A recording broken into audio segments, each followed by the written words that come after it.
Setup of tripod. Most tripods are basically the same as far as their setup goes.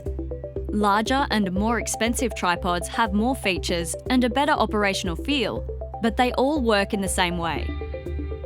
These are fluid head tripods, and this simply means that there is a thick or viscous fluid inside the head of the tripod that gives you resistance to the movements you put in.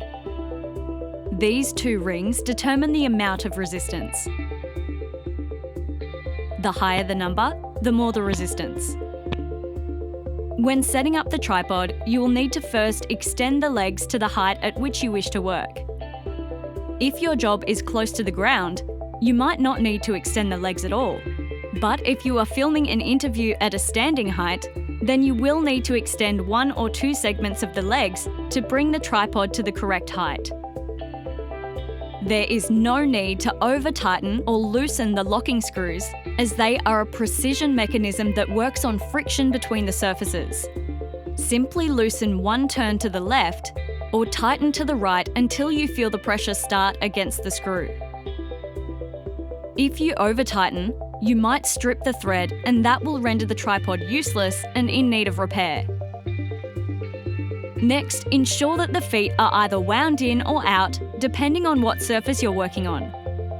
If you are on a flat, smooth floor, you will want the feet wound out to protect against the spikes on the ends of the legs protruding and possibly damaging the floor. If you are outside on concrete or grass, etc., then you might want to wind them in to expose the spikes and thus allow them to push into the ground and give you better grip. We now need to level the head and fix the pan arm in place. Move the arm to a position that is comfortable for you to work, and then tighten the screw. Again, just until you feel the pressure. If you are working on very uneven ground, then you might want to adjust the leg height to help compensate. But if it is only a small adjustment to be made, then it can be made by centering the head as shown. The bubble in this glass window needs to be centered inside the circle, and this is when the head is level. Remember, using the torch on your mobile phone to see the bubble is a big help. Lastly, we need to attach the camera to the tripod, and this is done with the base plate that should be on the top of the tripod head. Most tripods will have a locking mechanism that prevents the base plate from falling off, so you need to depress the locking mechanism, whichever type it is, and then slide the plate off. In the case of this tripod, there's also a screw that needs to be loosened to be able to remove the plate. With that base plate off the tripod, tip the camera upside down, carefully, and then align the plate with the threaded holes in the bottom of the camera. Move the large screw to the appropriate hole and then tighten.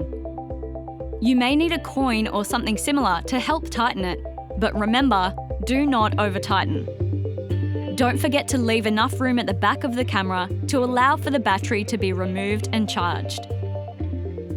Once the plate is firmly attached to the camera, the only thing left to do is to put the whole assembly back on the tripod. To aid in doing this, remember to align the arrow on the base plate with the tripod so that the arrow faces forward.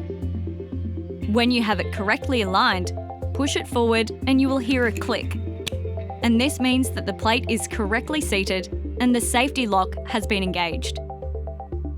If you do not hear the click, then the camera is not connected to the tripod correctly and might fall if you let go. So check to see why it did not engage and try again.